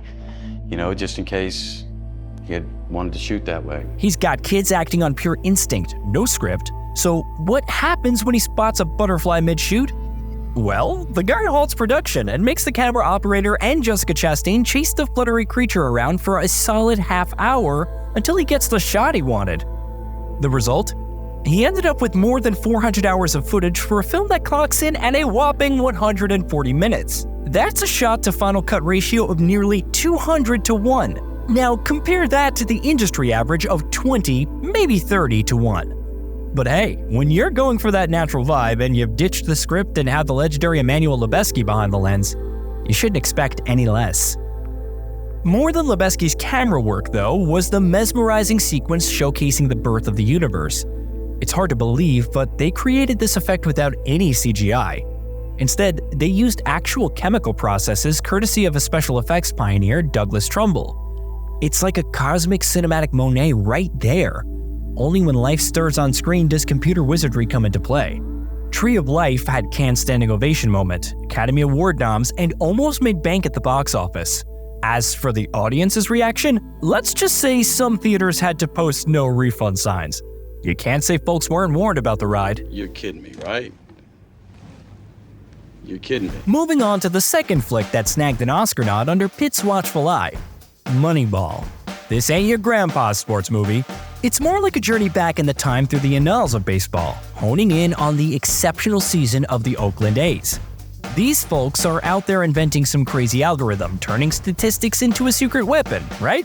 Operating on a tight budget, they pulled a beautiful mind and let the numbers do the heavy lifting, picking up the underrated hotshots, the dudes everyone else was overlooking.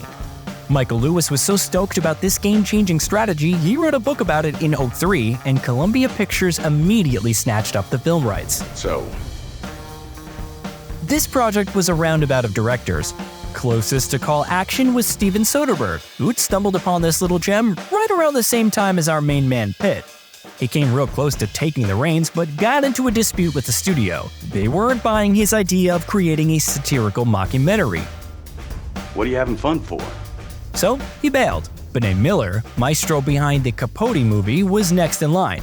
The man ropes in Aaron Sorkin to polish the script, snags the formidable Philip Seymour Hoffman, and sees a diamond in the rough in Jonah Hill, giving him a major role. Okay, thank you very much. We'll call you back. Thank you. The gig earns Hill an Oscar nod, his first ever for his portrayal of Peter Brand. Wow, congrats. Thank you. Meanwhile, Brad's owning the spotlight at the Oscars in two categories, both as the man pulling the strings and the first time as a leading actor. But what's the secret sauce in this sports drama? Well, there are a few things. First off, it's got that classic underdog story. There are rich teams and there are poor teams. Then there's 50 feet of crap.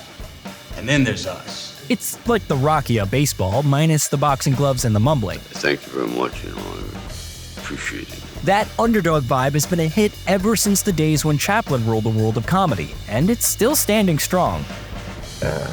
Sounds nice. Then there's the ensemble, a bunch of faces you wouldn't expect in a sports flick, and Pitt and Hill popping off as this odd couple comedy act. This better work. I'm just kidding you. Visually, the film's a home run too. Wide shots dial up the isolation of the main character, contrasting with the intense close-up of the sports scenes. Sure, hardcore baseball fans might find a few foul balls in the story's credibility, but come on, it's not a PBS documentary.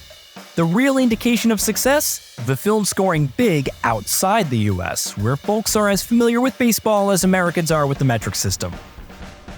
It's a metaphor. I know it's a metaphor. Funny thing about statistics, ready? Turns out 130% of you watching this are not yet subscribers. How's that for Moneyball math? Help us swing for the fences and hit that subscribe button. And that's what I want. And let's not forget, in 2011, Brad picks up a call from George Mad Max Miller, but instead of suiting up as a post-apocalyptic warrior, Brad finds himself voicing a freedom-chasing shrimp in Happy Feet 2. That's one small step for a krill, one giant leap for spineless invertebrates. Then, in 2012, he's front and center in the TV play 8, throwing down for same-sex marriage. Under the sage direction of Rob Reiner, they enact the whole courtroom showdown that the suits in Cali didn't want live on TV. Assume I agree with you that the state's interest in marriage is essentially procreating. How does permitting same-sex marriages impair or adversely affect that interest? Meanwhile, Pitt and Jolie are stirring the pot, saying they won't be saying "I do" until everyone in the US has the right to. Next up, 2013. Pitt sharing screen time with James Gandolfini again, who seems to have a lock on playing hired guns whenever Brad's around. The thing is, Gandolfini's seen all sides of Pitt's career. His first successful funny man attempt, the first superstar days, and now the big shot producer era. I like it. It's like my hobby. They pair up for the dark thriller Killing Them Softly. I like to kill them softly. A loose adaptation of Kogan's Trade, directed by Andrew Dominic, who also happened to have shot the Jesse James movie. Fascinating. The film's got style, transforming grimy suburbs into high art and violence into some sort of ballet. But for all of its aesthetic triumphs, it tanks at the box office. I say, this country is fucked, I'm telling you. Pitt's got his own money in this one, so he took a personal hit. But don't feel too bad for Brad, because later that same year, he stepped into the Dolby Digital spotlight as a producer for 12 Years a Slave, a film that slapped all us in the face with its intensity and won Best Picture. Thank you all. Thank you for this incredible honor you bestowed on our film tonight. However, not all was sunshine and rainbows for Brad. Critics raised eyebrows over him picking himself to play the lone white knight in the story. What is true and right for all. White and black alike. But Pitt hit back, saying he didn't handpick the role for himself, and that his appearance was a key part of getting the project funded. Now, if the biggest problem with your movie is Brad Pitt's face, you know you've done something right. I believe so. But something right isn't the words to describe his next film. Now, when a big shot like Ridley Scott says he's going to bring a novel by the literary heavyweight Cormac McCarthy to life, you'd think you're in for a treat, right? Probably not a good idea. Well, pull up a seat, kids, because The Counselor is a masterclass in muffing the play. Adorned with A-listers sporting Armani threads and pretty postcard-worthy views, the movie turned out as memorable as watching ad channels at 3 a.m. That's fair enough. Except for, a few mind-boggling scenes and a really graphic intro to the art of bolito strangulation. Now, that's a party trick you wouldn't want to try at home, folks.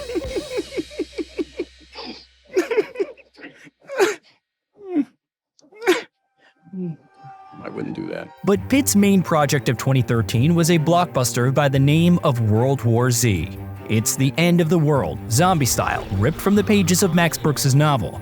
Oh, and get this, Pitt and DiCaprio were arm wrestling over who got to bring this bad boy to the screen way back in 2007. Pitt comes out swinging, snagging the rights for a cool $1 million. Simple. But the battle wasn't over. They went toe-to-toe again for the rights to Wolf of Wall Street. And in the rematch, it was Leo's victory. Boom shot! Our boy Pitt had this vision, right? Straight up novel to the screen. A journalist bouncing around post-zombie Earth, chatting it up with the lucky stiffs who survived. But Paramount, in their infinite wisdom, decided to shake things up. It's like they bought the book just for the title and the undead idea. Bullshit. They took a time machine to the start of the epidemic, tossed in some epic zombie WWE, and poof! The slow-moving dead folks were now a super speedy mega horde. Pitt, wearing his producer hat, had his fingers in every pre-production pie. He handpicked the captain of the ship, Mark Forster, who made his name on Finding Neverland and Quantum of Solace. Then he brought cinematographer guru Robert Richardson. Then they kicked off this grand European tour, right? Now, keep up with me here. Philly isn't really Philly, it's Glasgow, Scotland. Can you believe that? They convinced local governments to close down the city centre for a fortnight and roped in 700 extras, who went mayhem all over the streets.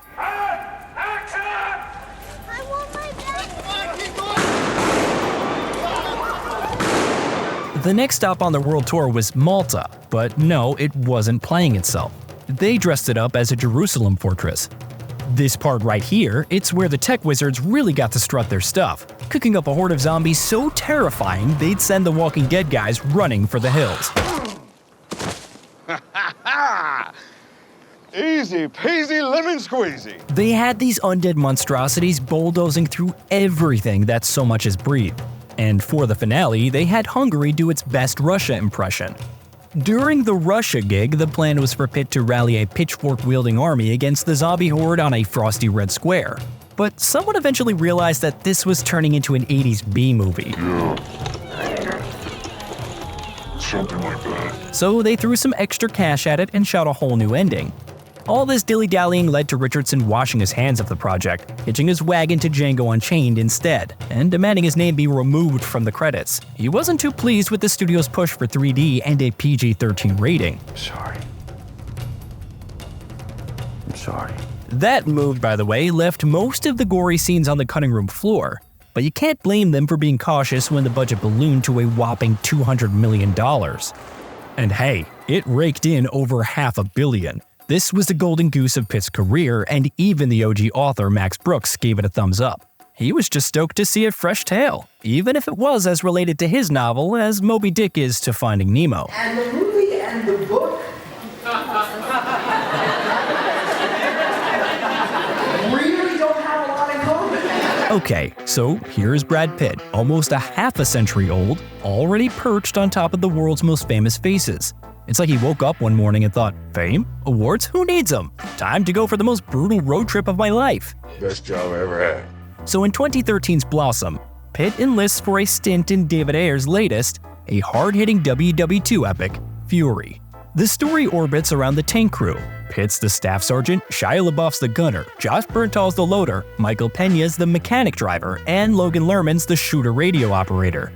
And it's no mistake to mention the real names because Ayer didn't want characters.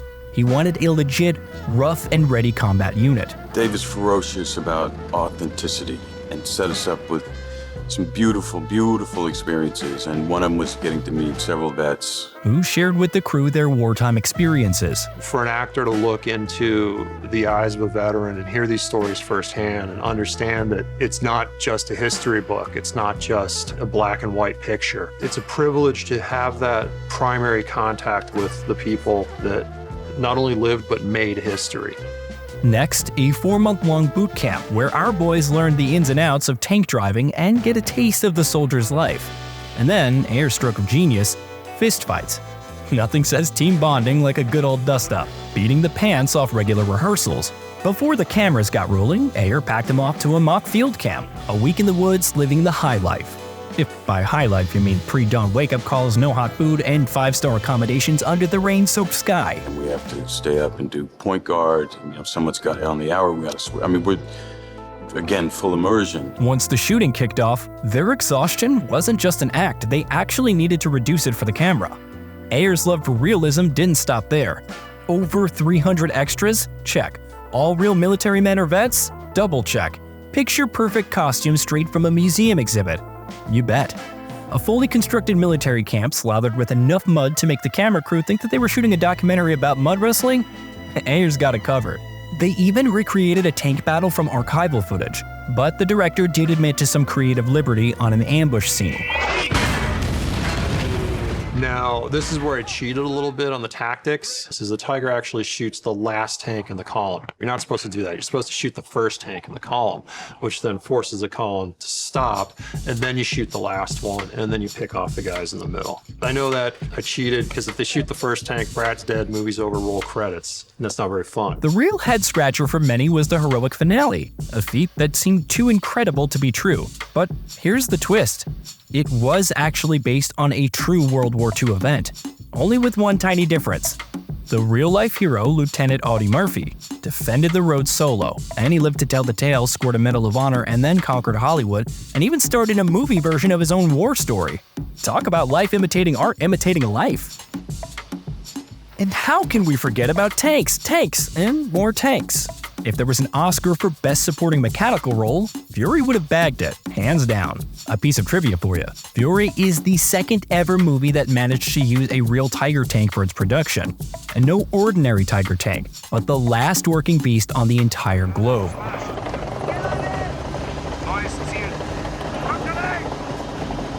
Yet, the real steel show stealer was the Sherman, And not one, but 5 of those bad boys, all roughing it out in field conditions for a quarter of a year. Some were just set dressing for the initial scenes, but one became a literal mobile home for our brave heroes.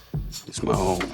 The ensemble didn't just play their parts, they lived them. Michael Pena got behind the wheels, sidelining the stunt drivers. Okay, give me Mike, and Mike would come in and nail it every time. I mean, he got really good at driving a tank. It's kind of amazing. And of course, where's the drama without a little fight? Shia LaBeouf almost went a few rounds with Scott Eastwood when he wouldn't stop spitting on the tank. Brad, playing Peacemaker, managed to prevent a UFC event on set. Who knew Eastwood was just following the script? They probably did. I was a little worried. Another gem? That was seen in the village where Brad Pitt shows off his mad German skills. Turns out he was interested in his German heritage and loved Germany so much, he learned the language well before the shoots. Opa, wo sind die deutschen Soldaten? All the sweat and the dirt didn't go unnoticed though. Fury rolled in a ton of green at the box office and parked itself on pretty much every best World War II movie list out there. A well-deserved happy ending for our tank-loving crew. That's better than good. 2014 was Brad's chill pill year. Brad. His work calendar popping up in the world's priciest commercial and swapping vows with Angie. Their honeymoon? Not sunning on some beach, but getting back to business. Filming together for the first time since playing in Mr. and Mrs. Smith. Their romantic drama, By the Sea, was Angie's directorial gig. Sadly, it wasn't remembered for its picturesque shots, but more like the shadows of doom over Brangelina's paradise. I'm angry. I'm angry too, baby. Fast forward a year, and we've got the biggest celebrity split making headlines, leaving Brad, Angie, and their 6 kiddos in a world of hurt. Drink? Sure. But before Brad's personal life became the tabloid's favorite pie, he was busy cooking another Oscar-hungry dish. Help us. Get a seat at the fucking table. It's a pretty ugly table, guys. After Moneyball hit a home run, his production house Plan B, alongside Paramount, was scouring for another Michael Lewis novel to adapt. They found their golden goose in The Big Short, a raw expose of the 2008 financial crisis that not only predicted the collapse, but made a few smart guys really rich. Enter Adam McKay, the goofball genius behind Anchorman and Step Brothers, who turned this tale of financial doom and gloom into a side-splitting blockbuster. The man was like a mad scientist, juggling a severe social drama and humorous farce, while Brad worked his magic behind the scenes. But when he stepped in front of the camera, it was no laughing matter. He wasn't just playing another eccentric banker. He was the moral compass of the story. Just bet against the American economy, which means if we're right, people lose homes, people lose pensions. You know what I hate about fucking banking? It reduces people to numbers. Here's a number, every 1% unemployment goes up, 40,000 people die. Did you know that? And despite its wild mix of drama, humor, and zany celebrity cameos, the film stuck to its guns, delivering a painfully real depiction of events. Seeing it rake in Oscar nods and a fat payday at the box office was just the icing on the cake. That's our Brad. Just don't fucking dance. Also, in 2015, Pitt embarked to another movie based on a true story. Plan B went shopping and came back with The Operators, a journalistic exploration by Michael Hastings of General Stanley McChrystal's action-packed stint in Afghanistan. So they crafted the larger-than-life character of War Machine as a riff on the general, with Brad playing the role. This was an unusual gig for Brad, with a funny voice, odd gait, and parade of weird faces. His portrayal was so exaggerated, you could have thought you were watching an SNL skit. Your mission is to protect the people, not kill them. We can't help them and kill them at the same time. It just ain't humanly possible. This wasn't just a war movie with laughs. It was a political satire that even managed to get a few chuckles out of the stone-faced folks at the White House. Together, we build Afghanistan into a free and prosperous nation, free from fear and conflict. The audience, though, not quite on board with the comedy train. Hard to blame them, though, because director David Michôd failed to mix The Office and The Hurt Locker in something that we could drink. No, God! No, God, please, no! No! No. Oh my God almighty. War Machine finding a home on Netflix was like the perfect evacuation plan for cinema houses, saving them from the ghost town vibe. This one seemed to only please the highbrow crowd of New York Times political column readers. Good job. Then, Brad took on 2 more gigs with cult directors. First up, he stepped into Morgan Freeman's shoes, providing the voiceover for Terrence Malick's IMAX spectacle, Voyage of Time. The universe. Billions of years in the making. Not long after, he shook hands with Robert Zemeckis to dive into the thrilling waters of Allied. This film was the brainchild of screenwriter Stephen Knight, who pitched the idea to Pitt during his World War Z zombie slaying days. Apparently, Knight had been nurturing this baby for years. He'd heard a tale about an American soldier whose French wife turned out to be a German spy. It was a tantalizing plot, but without concrete historical evidence. Still, it was such a juicy story he was desperate to put it on the silver screen. And Brad, all pumped up, pushed Knight to ink the idea down. The script catches Zemeckis' eye, and he ropes in Marion Cotillard on board. And just like that, Allied gets the green light. You look okay. Let's go. So, they start to shoot this Mr. and Miss Smith with more espionage and less Jolie in front of the blue screen. It's kinda Zemeckis' favorite playground. Robert always has been this graphical whiz kid, right? Always up for a challenge to move the industry forward. But in this case, in my humble opinion, it was like shooting Lawrence of Arabia on a sandbox. Maybe it was the lack of natural light on pitch-sharp suits and Cotillard's dazzling dresses, but the atmosphere felt a tad off. It's true. Anyways, Brad gave us another great performance in this tragic love story. Yeah. Once filming wrapped, Brad took a well-deserved break to focus on his family and the ongoing divorce saga. Cut to 2018, and Pitt steps in the superhero universe for a blink-and-you'll-miss-it moment in Deadpool 2. Really? What was shooting that like, and how did they pitch it to you? What was shooting that like? Pretty much the easiest thing I've ever done. His agreement to the cameo was fueled by his friendship with David Leitch, a former stunt double who'd worked with Pitt since the good old Fight Club days and had stuck with him till Mr. and Mrs. Smith. And then he went off and became a really good director, which is rare. Then, just when you thought Hollywood couldn't get any weirder, Pitt turns up as a weatherman in the Jim Jeffries Show. Do you have any future forecast for us? There is no future. But this ain't your everyday sunshine and rainbows weather guy. This weatherman's hiding a hurricane of existential despair behind his sunny forecast. What's the punchline of this dark humor? It seems like only Brad could make existential crisis look this good on cable TV. So what's the forecast? The forecast is we're all going to die, and there will be no one left to remember our stories. Fast forward to the next year, and lo and behold, Tarantino spits out another cinematic gold nugget. And it's not just any nugget. It's one of his top 9 masterpieces. Fair enough. Now, I won't beat a dead horse here, as I've already gabbed for a full hour about Once Upon a Time in Hollywood in the third part of Quentin's tell-all, so after marching through theaters worldwide and being as classy as he is during awards season, hello, QT takes a detour and steps into the world of high literature. Bam! And what does he gift us? A decoder ring for the pop culture of the late 60s, a bunch of movie reviews like a hipster at an art house cinema, a new lens on history, and some Easter egg answers from the flick. Troopers, this sounds like a good novel. Yeah, it's not bad. So if you're struggling to find out how Cliff bumped into Brandy, what happened to his missus, then get your nose into that novel pronto. Why not? As for our boy Brad, he finally snags his first Oscar for being the biggest badass in the acting playground. His silent but deadly stuntman routine gets a gold star from the movie bigwigs, and Brad, being the classy guy he is, gives a shout out to the unsung heroes, the stuntmen. I think it's time we give a little love to our stunt coordinators and our stunt crews. For real, the Academy was about as late with a Best Stunt Coordinator nom as a stoner is for, well, anything. 95 years late, dudes. Bullshit.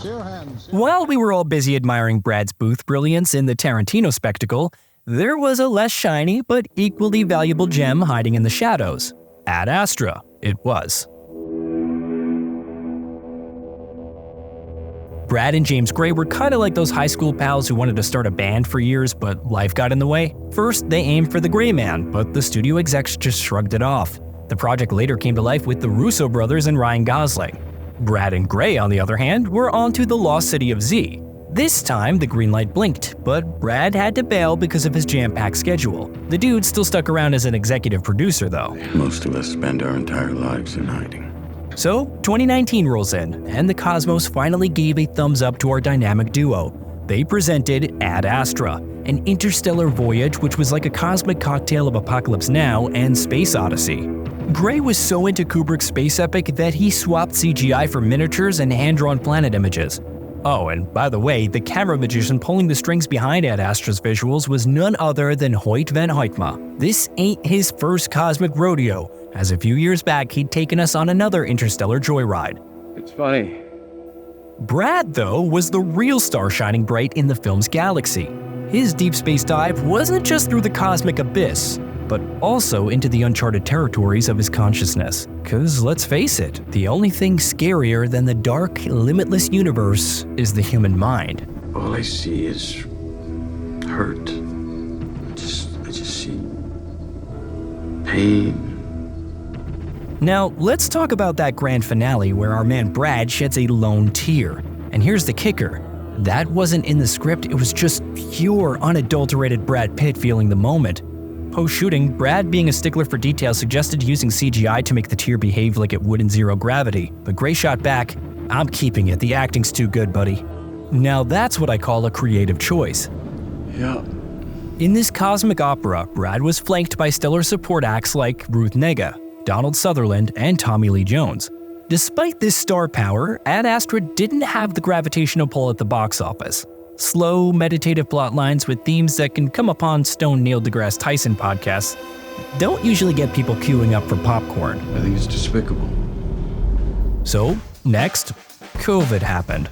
You remember, the one that tied up the world's plans in a neat little bow of chaos. The silver screen took a siesta, and during the forced vacation, Pitt only participated in a little online screenplay reading of cult teen classic Fast Times at Ridgemont High. But even COVID couldn't keep him from jumping back into the mix with his buddy and stuntman turned director, David Leitch. Thank you for taking the job on such short notice. I am ready. You are getting the new and improved me.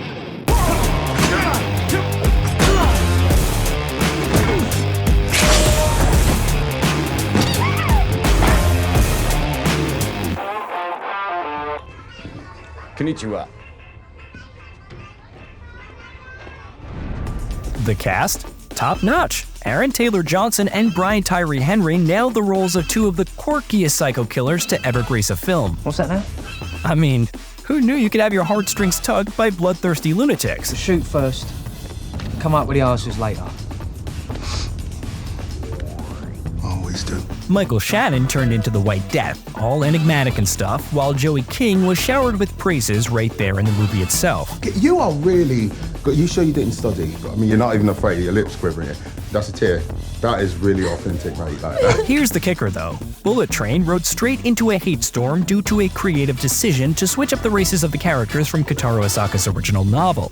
Critics threw a fit. Really? Hollywood won't cast Asians because they aren't big stars, but they aren't stars because Hollywood won't cast them. And round it goes. Learn to speak fucking Japanese. The makers come back swinging, though. The book doesn't know borders. The actions don't rely on ethnicity, they argue. But that's a heavyweight debate for smarter cookies than me, so let's just get back to the movie itself. Right. Brad totally nailed his role. The Ladybug looked like Jeffrey Lebowski had suddenly become the next Bond. You look like every white homeless man I've ever seen. Okay. He cooked up the plotline about his character's therapy sessions and had the crew in hysterics with his dime-a-dozen wisdom and only skin-deep grasp of concepts. It was then that I took a long, hard look into the mirror. And you know what? Buddy, I didn't like what I saw. Until I did. You know? Most of the zingers ad-libbed, but Pitt's creative input wasn't confined to witty banter. He was the brains behind getting a smart toilet in the bathroom scene.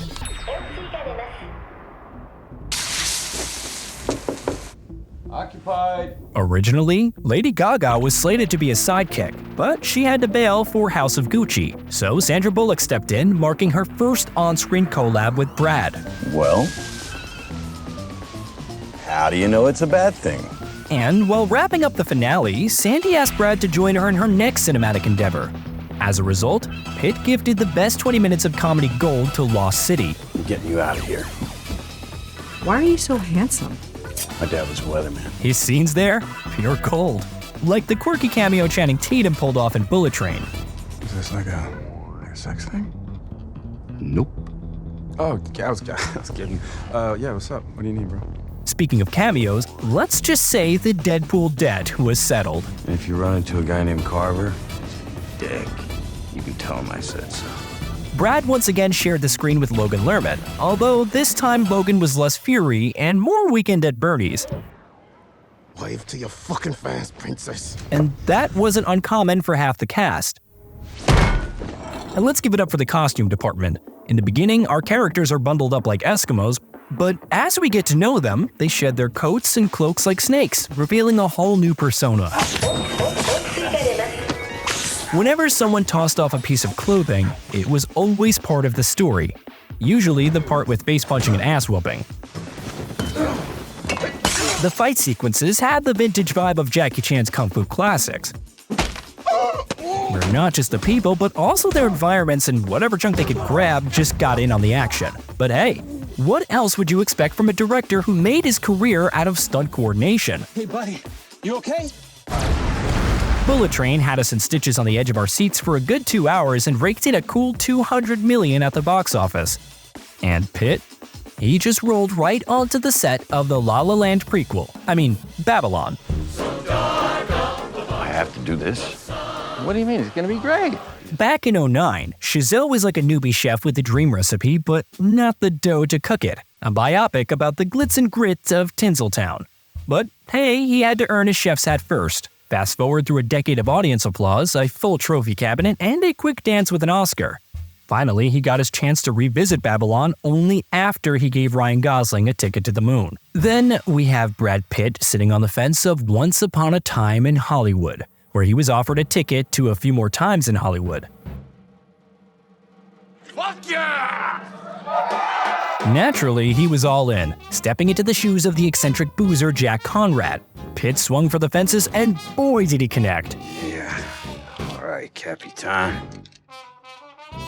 Just one more drink for old time's sake. Conrad, a silent film star and top biller, saw his career plummet with the arrival of talkies. Despite Jack sounding like he'd swallowed a cat, Pitt had the lion's share of epic lines. This is real drama we're talking about, Shakespeare-level stuff. Picture this. In what could arguably be dubbed the film Showstopper, his character takes a joyride through a bunch of future movie quotes. And then he says, hasta la vista, motherfucker. Type it. Hasta la vista, baby. Frankly, Scarlett, you're a cunt. Type it. Frankly, my dear, I don't give a damn. And in the grand tradition of Tinseltown, beneath the rip-roaring humor, there's a tale of heartache that could make a stone weep. It's the most magical place in the world, wasn't it? Jack Conrad's roller coaster ride was a mirror image of John Gilbert's real-life tragedy. Back in the roaring 20s, Gilbert was the cat's pajamas at Metro-Goldwyn-Mayer, pulling in the biggest bucks in town. But as talkies came to town, his stardom started sinking like a stone in the sea. Nothing you can say will be bad enough.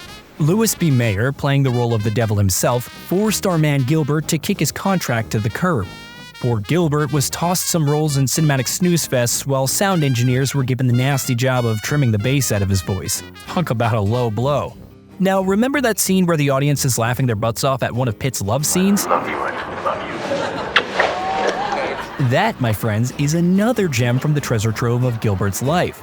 And just to sprinkle some more trivia your way, Gilbert's life has served inspiration on a platter before, with the creators of Singing in the Rain using it as their muse. That's terrible. Indeed, Chazelle knows his way around a Hollywood tale. His adoration for the Tinseltown lore weaves enchanting scenes for the viewers, but Babylon felt like it was playing second fiddle. Well, I guess the movie isn't a hit. So be it. We've been bombarded with too many similar flicks over the past few years, and this movie's unique charm seemed to be its over-the-top infatuation with scandalous, coarse, and unappealing scenes. We caught the drift. Hollywood, the so-called dream factory, is more of a nightmare factory once you peek behind the curtain. And in the city of supposed angels, it's the devils calling the shots. Jesus Christ. Unfortunately, audiences didn't exactly roll out the red carpet for this reveal. Babylon bled more cash than a Vegas high roller on a losing streak. A flurry of nods from the Academy couldn't salvage the situation. But don't you worry about Brad. He's like a surfer who always finds the wave. And this time, he rode the wave to his 8th Golden Globe nomination. No flop can trip him up, it seems. Nope. Plan B is still pumping out hits like a jukebox stuck on replay. And Brad's success in the production game is shaping him into a heavyweight of Hollywood. This year, he hits the big 6-0. But the man seems to be stuck in a time warp, refusing to show any signs of aging. So it looks like we're in for at least another decade of being captivated by the phenomenon that is Brad Pitt. And I'm going to bed. Whoa, hold up. You made it to the end. Time flew faster than a bullet train, huh? 2 hours. Poof. Wow. Well, if you still got room in that brain belly for more cinematic snacks, then hit that big shiny subscribe button and dive into this rabbit hole of biographies. It's like an all-you-can-eat buffet for your fact-famished mind.